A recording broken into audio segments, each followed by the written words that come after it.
Hello दोस्तों, स्वागत है आपका एक बार फिर से हमारे अपने चैनल एसके किंग एजुकेशन में।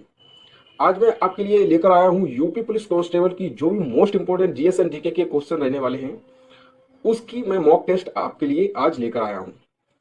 यहाँ पर आपको जीएस एंड जीके के लो लेवल से लेकर हाई लेवल तक के क्वेश्चन आपको यहाँ पर देखने को मिलेंगे, जो कि मोस्ट इंपोर्टेंट है यूपी पुलिस कांस्टेबल एग्जाम के लिए।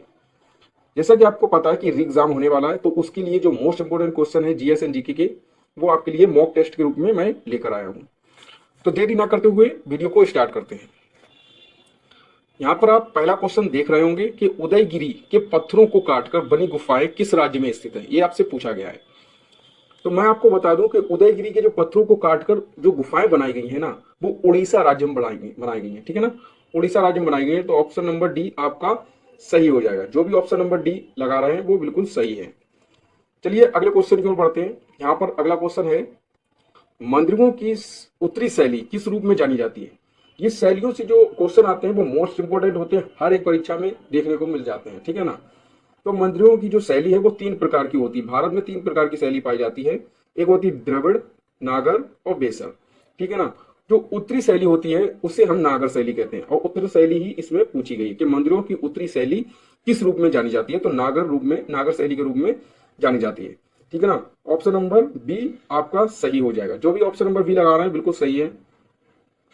बेसर शैली जो है वो मध्य भारत भी हम कह सकते हैं, वहां पर पाई जाती है, और द्रविड़ शैली हम दक्षिण भारत में कह सकते हैं, पाई जाती है। ठीक है ना, चलिए अगला क्वेश्चन की ओर बढ़ते हैं। यहाँ पर आप अगला क्वेश्चन देख रहे होंगे कि मंदिर निर्माण कला में, यहाँ पर फिर वही क्वेश्चन से रिलेटेड जो कि अभी कराए उससे रिलेटेड ये क्वेश्चन भी है। जैसे कि मंदिर निर्माण कला में विमान शैली का प्रचलन किसके शासनकाल में हुआ। आपको शासनकाल बताना है कि किसके शासनकाल में मंदिर निर्माण कला में विमान शैली जो है ना, उसका प्रचलन किसके शासनकाल में हुआ था।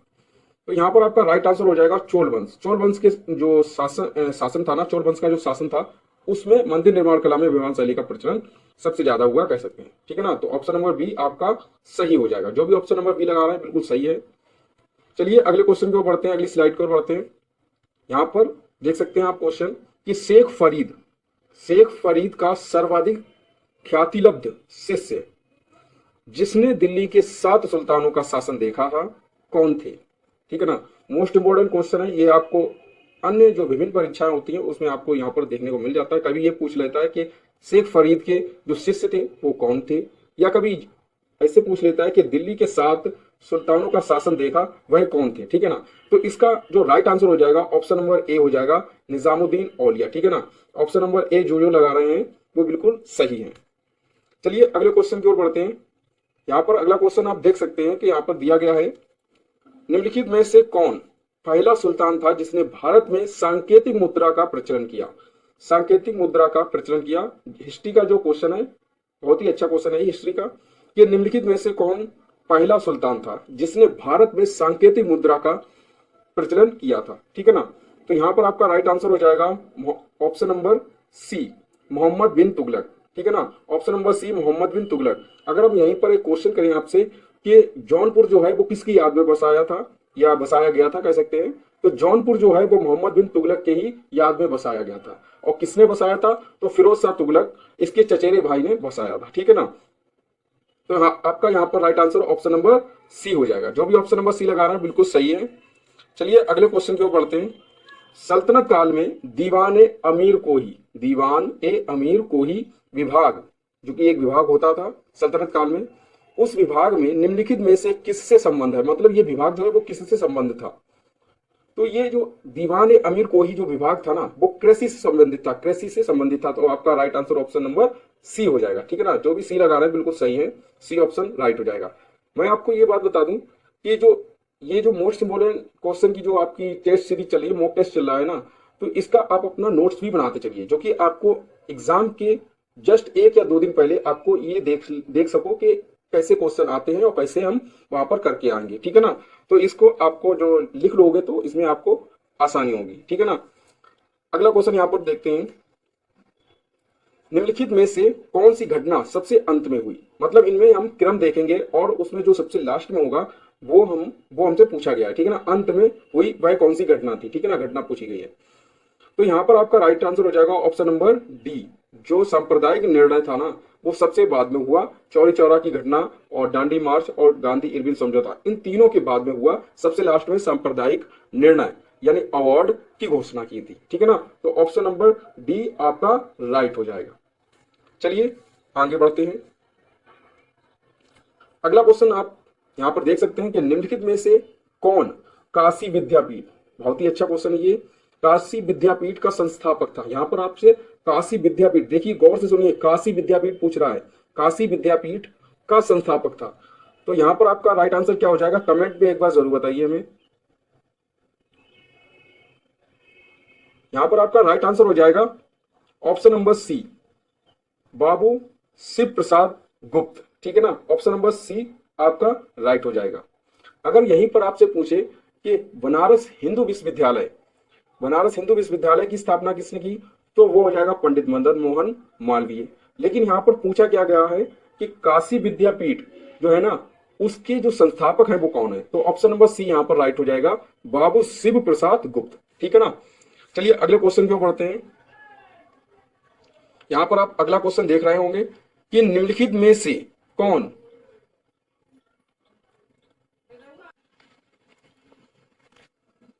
तो यहां पर आपको अगला क्वेश्चन देखने को मिल रहा है कि निम्नलिखित में से कौन 2015-16 में भारत के बृहत्तम चीनी उत्पादन करने वाले राज्यों के सही अवरोही क्रम को प्रदर्शित करता है। मतलब यहां पर पूछा गया है कि 2015-16, देखिए सन रिलेट नहीं करती है। ठीक है ना, किसी भी सन का क्वेश्चन ऐसे पूछ सकते हैं।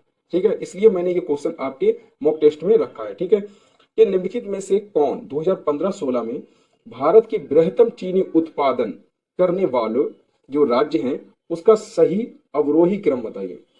तो यहां पर आपका जो राइट आंसर हो जाएगा वो ऑप्शन नंबर सी होगा। क्यों, क्योंकि पहले नंबर पर आएगा महाराष्ट्र, फिर उत्तर प्रदेश आता है, फिर आता है तमिलनाडु, फिर कर्नाटक। ठीक है ना, तो ऑप्शन नंबर सी जिसका भी राइट आ रहा है वो सही है। चलिए अगले क्वेश्चन की ओर बढ़ते हैं।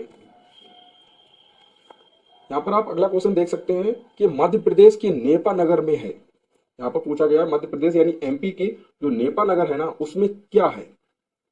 ठीक है ना, चीनी मिल है या अखबारी कागज का कारखाना है या इस्पात संयंत्र है या भारी इंजीनियरिंग संयंत्र है।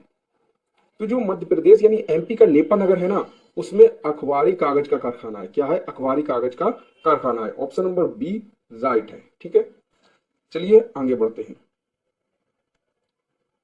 ये रहा आपका अगला क्वेश्चन।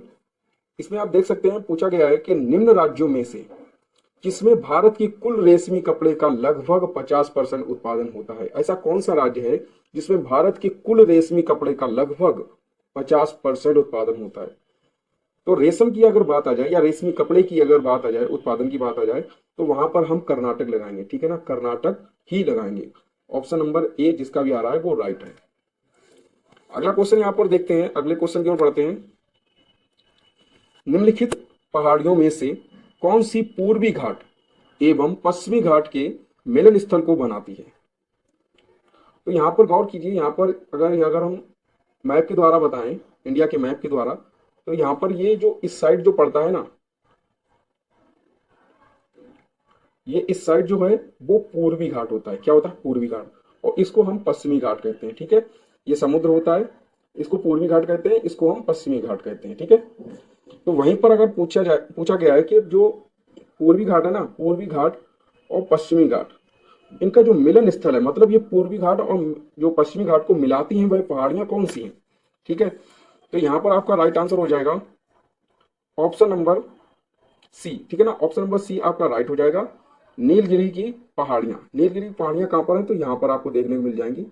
एक इधर से जाती है पूरब की तरफ से और एक पश्चिम की तरफ से आती है, और ये यहाँ पर मिल जाती है। ठीक है ना, तो इनको हम जो पूर्वी घाट और पश्चिमी घाट का मिलन स्थल भी कहते हैं, नीलगिरी की पहाड़ियों को। ठीक है, चलिए अगले क्वेश्चन की ओर बढ़ते हैं। पृथ्वी पर मूलतः एक ही विशाल भूखंड था जिसे कहते थे। मतलब कहने का यह है कि अभी जो पृथ्वी पर है अनेक महाद्वीप हैं, बहुत से महाद्वीप हैं, जैसे एशिया है, यूरोप है, उत्तरी अमेरिका है, दक्षिणी अमेरिका है, अफ्रीका है। ठीक है ना, ये जो महाद्वीप हैं इनसे पहले जो पृथ्वी का मूलतः, यहाँ पर मूलतः दिया गया, ध्यान देने की बात है कि पृथ्वी का मूलतः एक ही विशाल भूखंड था जिसे कहते थे। मतलब ये जो जो महाद्वीप है ना वो एक ही में एक ही जो भूखंड में जुड़े हुए थे, ठीक है ना। उस भूखंड का नाम आपसे पूछा जा रहा है, ठीक है ना। तो उस भूखंड का नाम क्या था? तो यहाँ पर आपका राइट आंसर हो जाएगा ऑप्शन नंबर बी, पैंजिया। क्या था? पैंजिया, पैंजिया कहते थे। और पैंजिया की जो जो पैंजिया की जो अलग होने से महाद्वीपों का निर्माण हुआ, जैसे कि उत्तरी अमेरिका हो गया, दक्षिणी अमेरिका हो गया, अफ्रीका, एशिया, यूरोप, ठीक है ना। इस तरह से महाद्वीपों का निर्माण हुआ। लेकिन पृथ्वी पर मूलतः एक विशाल जो भूखंड था ना, उसका नाम था पैंजिया।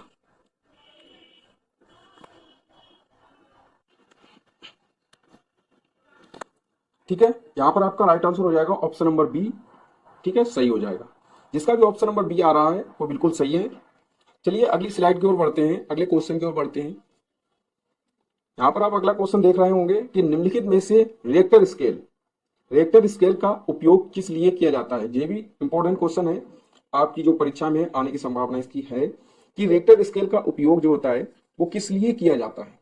रिएक्टर स्केल एक पैमाना होता है, इसका जो उपयोग होता है वो किस लिए किया जाता है, ये पूछा गया है, ठीक है ना। तो रिएक्टर स्केल की अगर बात करें तो रिएक्टर स्केल जो होता है वो भूकंप का परिमाण जो होता है वो नापता है, भूकंप का यानी भूकंप की तीव्रता नापता है, कह सकते हैं, ठीक है ना। तो यहाँ पर आपका right answer option number C हो जाएगा। ऑप्शन नंबर सी आपका राइट हो जाएगा, भूकंप का परिमाण, ठीक है ना। भूकंप का परिमाण आपका राइट हो जाएगा, ऑप्शन नंबर सी जिसका भी आ रहा है वो बिल्कुल सही है। अगले क्वेश्चन की ओर बढ़ते हैं। यहाँ पर अगला क्वेश्चन देखते हैं। यहाँ पर दिया गया है कि एमलैंड शब्द का क्या अर्थ है। जो एमलैंड है ना शब्द, उसका क्या अर्थ है। तो यहाँ पर आप अपना आंसर कमेंट में भी हमें बताइए कि अगर आपको इस क्वेश्चन का आंसर पता है तो हमें कमेंट में बताइए। देखिए अगर मैं बताऊं कि अमलैंड जो होता है ना वो नगर का प्रवेशी क्षेत्र होता है, यानी आसपास का, ठीक है ना। नगर का प्रतिवेशी क्षेत्र यानी आसपास का क्षेत्र। ऑप्शन नंबर सी आपका सही हो जाएगा, नगर का प्रतिवेशी यानी आसपास का क्षेत्र, ठीक है ना। ऑप्शन नंबर सी आपका सही है, अमलैंड, ठीक है ना। अमलैंड शब्द का क्या अर्थ होता है, तो नगर का प्रतिवेशी क्षेत्र। ऑप्शन नंबर सी जिसका भी आ रहा था वो बिल्कुल सही है। अगले क्वेश्चन की ओर बढ़ते हैं। यहाँ पर अगला क्वेश्चन देखते हैं। विदेशों में सभी राजदूतों या कमिश्नरों के परिचय पत्र किसके द्वारा प्राप्त किए जाते हैं। यानी विदेशों के जो सभी जो राजदूत होते हैं ना या कमिश्नरों की जो परिचय पत्र होते हैं, ठीक है ना, परिचय पत्र होते हैं वो किसके द्वारा प्राप्त किए जाते हैं। तो यहाँ पर कॉमन सी बात है भाई, राष्ट्रपति के द्वारा किए जाते होंगे। तो यहाँ पर ऑप्शन नंबर सी आपका बिल्कुल सही है, जिसका भी ऑप्शन नंबर सी आ रहा है वो बिल्कुल सही है, ठीक है ना। चलिए अगले क्वेश्चन की ओर बढ़ते हैं, अगली स्लाइड की ओर बढ़ते हैं। यहाँ पर आप अगला क्वेश्चन देख रहे होंगे कि भारतीय संविधान की निम्न दी गई अनुसूचियों में से कौन सी अनुसूची राज्यों के नामों की सूची तथा राज्य क्षेत्रों का ब्यौरा देती है। मतलब संविधान, जो भारतीय संविधान है ना, उसकी अनुसूचियों में ऐसी कौन सी अनुसूची है जो जो राज्यों के नाम की सूची तथा राज्य क्षेत्रों का ब्यौरा करती है।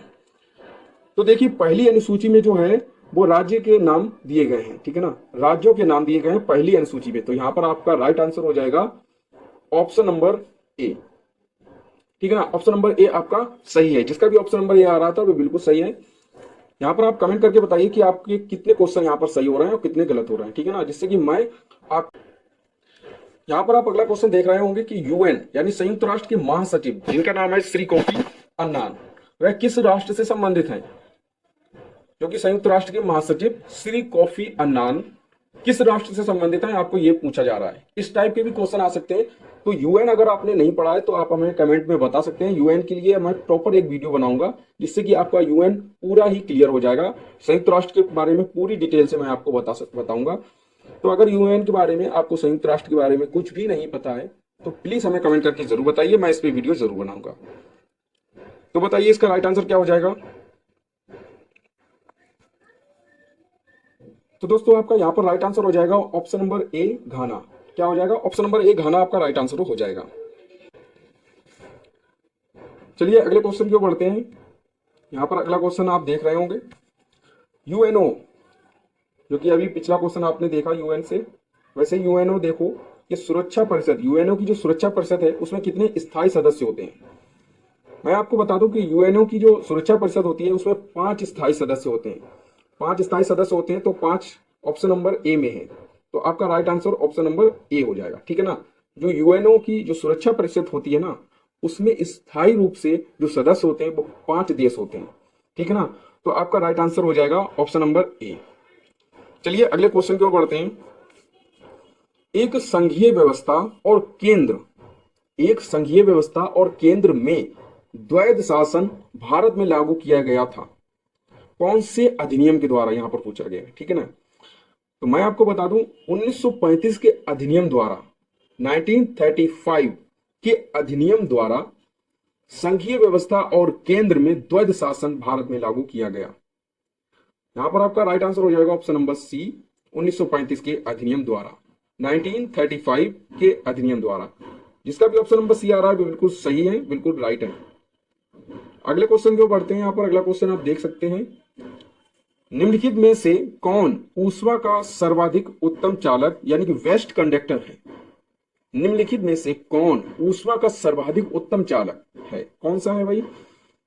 तो जो ऊष्मा का सर्वाधिक उत्तम चालक जो होता है वो जल होता है। ऑप्शन नंबर ए आपका सही हो जाएगा, ठीक है ना। ऑप्शन नंबर ए जिसका भी आ रहा है वो बिल्कुल सही है। चलिए अगले क्वेश्चन की ओर बढ़ते हैं। गुरुत्वीय तरंगों को पहली बार देखा गया, जो गुरुत्वीय तरंगे है ना उनको पहली बार कब देखा गया, यहां पर पूछता है, ठीक है ना। तो यहां पर आपका राइट आंसर क्या हो जाएगा, कमेंट में हमें बताइए। यहां पर आपका राइट आंसर हो जाएगा ऑप्शन नंबर बी, सितंबर 2015 में। सितंबर 2015 में जो है वो गुरुत्वीय तरंगों को पहली बार देखा गया था, ठीक है ना। तो ऑप्शन नंबर बी जो है जिसका आ रहा है वो बिल्कुल सही है। अगले क्वेश्चन की ओर बढ़ते हैं। यहाँ पर आप अगला क्वेश्चन यहाँ पर देख सकते होंगे कि नीचे दिए गए युग्मों में से कौन सा एक युग्म सम्मिलित नहीं है। देखिए मैं आपको एक बात बता दूं, कोई भी आप क्वेश्चन पढ़िए तो उसके लास्ट में ये जरूर देखिए कि यहाँ पर नहीं है पूछ रहा है कि है पूछ रहा है, ठीक है ना। कभी कभी ये होता है कि नहीं है पूछ लेता है और कभी ये होता है कि सम्मिलित है पूछ लेता है, ठीक है ना। तो आपको यहाँ पर जो है ध्यान देना है कि क्या पूछ रहा है, ठीक है ना। चलिए फिलहाल इसके बारे में हम देखते हैं कि नीचे दिए गए युग्मों में से कौन सा एक युग्म सम्मिलित नहीं है। मतलब कोई भी जो युग्म है इनमें से वह युग्म छांटना है वो जो सम्मिलित नहीं हो यानी सुमेलित ना हो, ठीक है ना। जो सूखी बर्फ है उसे ठोस कार्बन डाइऑक्साइड कहते हैं, बिल्कुल सही है, ठोस कार्बन डाइऑक्साइड ही कहते हैं, ठीक है। और सेविन जो होती है ना, सेविन उसे कीटनाशक कहते हैं, बिल्कुल सही है, कीटनाशक ही कहते हैं। टेफ्लॉन की अगर बात करें तो क्यूरिन युक्त वाउलक होता है, बिल्कुल सही है। फ्लोरीन फ्लोरीन फ्लोरीन युक्त कार्बनिक यौगिक है, नहीं, ये आपका गलत है, ठीक है ना। तो आपका राइट आंसर क्या हो जाएगा, option number D. Option number D आपका बिल्कुल सही हो जाएगा। जिन जिनका ऑप्शन नंबर डी आ रहा है वो बिल्कुल सही है, उनकी तैयारी बिल्कुल परफेक्ट चल रही है, ठीक है ना। चलिए अगले क्वेश्चन की ओर बढ़ते हैं। यहाँ पर आप अगला क्वेश्चन देख रहे होंगे कि निम्नलिखित में से कौन सूखा बर्फ यानी कि ड्राई आइस कहलाता है।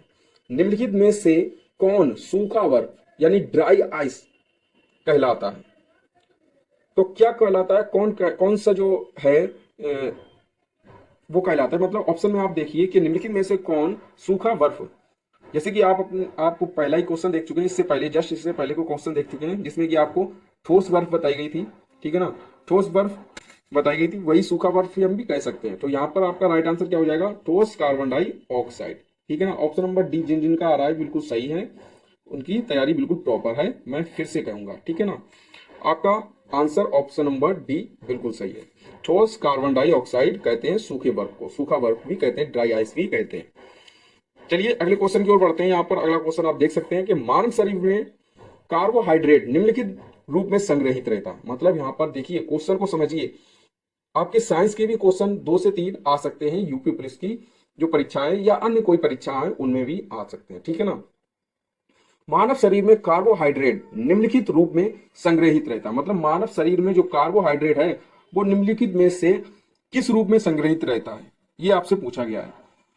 मैं आपको बता दूं कि मानव जो शरीर होता है ना उसमें कार्बोहाइड्रेट जो होता है वो ग्लाइकोजन के रूप में संग्रहित रहता है। ग्लाइकोजन आपको ऑप्शन नंबर डी में देखने को मिल रहा होगा। ग्लाइकोजन के रूप में मानव शरीर में कार्बोहाइड्रेट संग्रहित रहता है। तो यहाँ पर ऑप्शन नंबर डी बिल्कुल सही है। जिन जिनका ऑप्शन नंबर डी आ रहा है बिल्कुल सही है, परफेक्ट है। चलिए अगले क्वेश्चन की ओर बढ़ते हैं। मोस्ट इंपोर्टेंट क्वेश्चन है ये आपका, क्षय रोग मानव शरीर के किस भाग को प्रभावित करता है। क्षय रोग जो होता है ना, क्षय रोग वो मानव शरीर के किस भाग को प्रभावित करता है। तो बताइए, इसमें बहुत सिंपल सा क्वेश्चन है, कमेंट में हमें बताइए। देखिए यहाँ पर जो क्षय रोग होता है ना, वो मानव शरीर के फेफड़े जो होते हैं ना, उनको प्रभावित करता है। मानव शरीर के अंदर जो फेफड़े पाए जाते हैं उनको प्रभावित करता है। तो आपका राइट आंसर क्या हो जाएगा? ऑप्शन नंबर ए बिल्कुल सही हो जाएगा। ठीक है ना। अगले क्वेश्चन की ओर बढ़ते हैं। यहाँ पर अगला क्वेश्चन देखते हैं, निम्नलिखित युग्मों में से कौन सा सही सुमेलित नहीं है? यहाँ पर फिर सुमेलित करने को आ रहा है कि सुमेलित नहीं है कौन सा, वह पूछा गया है। तो देखिए, हारमोनियम वादक श्री राम श्रीवास्तव है? नहीं, बिल्कुल नहीं है। ऑप्शन नंबर ए ही आपका राइट आंसर होगा। चलिए आगे भी देख लेते हैं हम। ब्रज रास नृत्य है, जो ब्रज है ना वो रास नृत्य है, बिल्कुल सही है, रास नृत्य है। मिर्जापुर बिरहा, बिरहा जो है वो मिर्जापुर का है, बिल्कुल सही है। आपकी यूपी स्पेशल की क्लास में ये बताया गया है। ठीक है ना। यहाँ पर अगर हम बात करें अगले ऑप्शन की कि मुबारक अली खां जो है वो गायकी है, बिल्कुल सही है। तो आपका ऑप्शन नंबर ए बिल्कुल सही हो जाएगा, जो भी बताया गया। ठीक है ना। जैसे कि हारमोनियम वादक श्री राम श्रीवास्तव में, बिल्कुल नहीं है, ये सम्मिलित नहीं हो रहा है। तो ऑप्शन नंबर ए आपका बिल्कुल सही होगा। ठीक है ना। अगले क्वेश्चन की ओर बढ़ते हैं। यहाँ पर आप अगला क्वेश्चन देख रहे होंगे, निम्नलिखित में से कौन सिक्किम उच्च न्यायालय, देखिए आपकी एग्जाम में उच्च न्यायालय या सुप्रीम कोर्ट से भी जो क्वेश्चन है वो आ सकता है। ठीक है ना। तो सुप्रीम कोर्ट और उच्च न्यायालय अगर आपने नहीं पढ़ा है तो हमें कमेंट में बताइए, मैं आपके लिए इसके लिए भी अलग से एक वीडियो प्रॉपर रूप से मैं आपके लिए बना दूंगा, जिसमें आपको बिल्कुल बेसिक से लेकर एडवांस तक का supreme court and high court जो है मैं डिफाइन कर दूंगा। ठीक है ना। तो आप हमें कमेंट में जरूर बताइए, अगर आपको सुप्रीम कोर्ट या हाई कोर्ट के बारे में एक वीडियो चाहिए हो तो हमें कमेंट जरूर कीजिए। तो यहाँ पर आपसे क्वेश्चन पूछा है कि निम्नलिखित में से कौन सिक्किम एक राज्य है, उसका जो उच्च न्यायालय है ना, उच्च न्यायालय की पहली महिला न्यायाधीश कौन थी? देखिए पहली महिला अगर हाई कोर्ट की न्यायाधीश पूछे तो वो अलग है। ठीक है ना। यहाँ पर लेकिन पूछा क्या गया है कि सिक्किम उच्च न्यायालय की पहली महिला जो थी, सिक्किम उच्च न्यायालय यानी सिक्किम का हाई कोर्ट जो है ना, उसकी जो पहली महिला न्यायाधीश है वो कौन थी, कौन बनी थी? ठीक है ना। तो सिक्किम की अगर बात करें, सिक्किम हाई कोर्ट की बात करें, तो उसमें पहली महिला न्यायाधीश जो है वो मीनाक्षी मदन राय थी। कौन थी? मीनाक्षी मदन राय थी। ऑप्शन नंबर ए आपका बिल्कुल सही है। ठीक है ना। मीनाक्षी मदन राय। ठीक। अगले क्वेश्चन की ओर बढ़ते हैं। यहाँ पर अगला क्वेश्चन आप देख सकते होंगे, डीजल लोकोमोटिव वर्क, ज्यादातर परीक्षाओं में आपको ये क्वेश्चन देखने को मिल जाएगा, वो बड़ा अच्छा क्वेश्चन है। डीजल लोकोमोटिव वर्क वाराणसी अब बनाता है या प्रदान करता है, मतलब क्या बनाता है और क्या प्रदान करता है, यहाँ पर ये पूछा गया है। कभी कभी आपसे ये भी पूछ लेता है कि डीजल लोकोमोटिव वर्क है वो कहाँ पर है, तो आप यहाँ पर क्वेश्चन में ही देख सकते हैं वाराणसी है। ठीक है ना। डीजल लोकोमोटिव वर्क कहाँ पर है, तो वाराणसी में है। क्वेश्चन में आपसे पूछा है कि डीजल लोकोमोटिव वर्क जो कि वाराणसी में है अब बनाता है या क्या प्रदान करता है। तो यहां पर आपका राइट आंसर हो जाएगा option number C, diesel engine एवं बिजली इंजन दोनों बनाता है और दोनों ही प्रदान करता है। ठीक है ना। तो आपका राइट आंसर क्या हो जाएगा? Option number C. ठीक है। चलिए अगले क्वेश्चन की ओर बढ़ते हैं। चलिए इस क्वेश्चन का आंसर बताइए जल्दी से कमेंट में कि इस क्वेश्चन का आंसर क्या आ जाएगा। यहां पर आप देख सकते हैं बताया गया है कि निम्नलिखित शास्त्रीय नृत्य प्रारूपों में से कौन सा उत्तर प्रदेश से संबंध है। बहुत ही इजी क्वेश्चन है यूपी स्पेशल का। निम्नलिखित शास्त्रीय नृत्य प्रारूपों में से कौन सा उत्तर प्रदेश से संबंध है? देखिए यहाँ पर जितने भी आपको दिखाए गए हैं ऑप्शन में वो सभी शास्त्रीय नृत्य हैं, लेकिन आपको इसमें उत्तर प्रदेश यानी यूपी का छापना है। ठीक है ना। यूपी का इसमें कौन सा है? तो option number A Kathak. Kathak जो है ना, कथक शास्त्रीय नृत्य है वो यूपी का है। ऑप्शन नंबर ए आपका बिल्कुल सही हो जाएगा। अगर हम भरतनाट्यम की बात करें, भरतनाट्यम कहाँ का है, तो वो तमिलनाडु का है। ठीक है ना। तमिलनाडु का है भरतनाट्यम। उड़ीसी की अगर बात करें तो वो कहाँ का है, तो वो उड़ीसा का है। कहाँ का है भाई? उड़ीसा का है। ठीक है। कुचिपुड़ी की अगर बात करें तो वह आंध्र प्रदेश का है। ठीक है। आंध्र प्रदेश का हो जाता है कुचिपुड़ी। कुचिपुड़ी आंध्र प्रदेश का है। उड़ीसी जो है वो उड़ीसा का है। भरतनाट्यम तमिलनाडु का है। और कथक जो होता है वो उत्तर प्रदेश का है। ऑप्शन नंबर ए आपका यहाँ पर बिल्कुल सही हो जाएगा।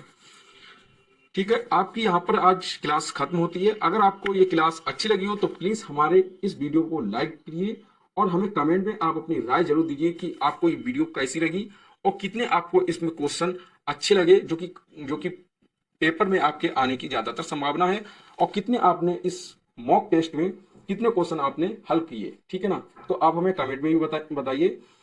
चलिए आज की वीडियो यहीं पर समाप्त करते हैं। Take care.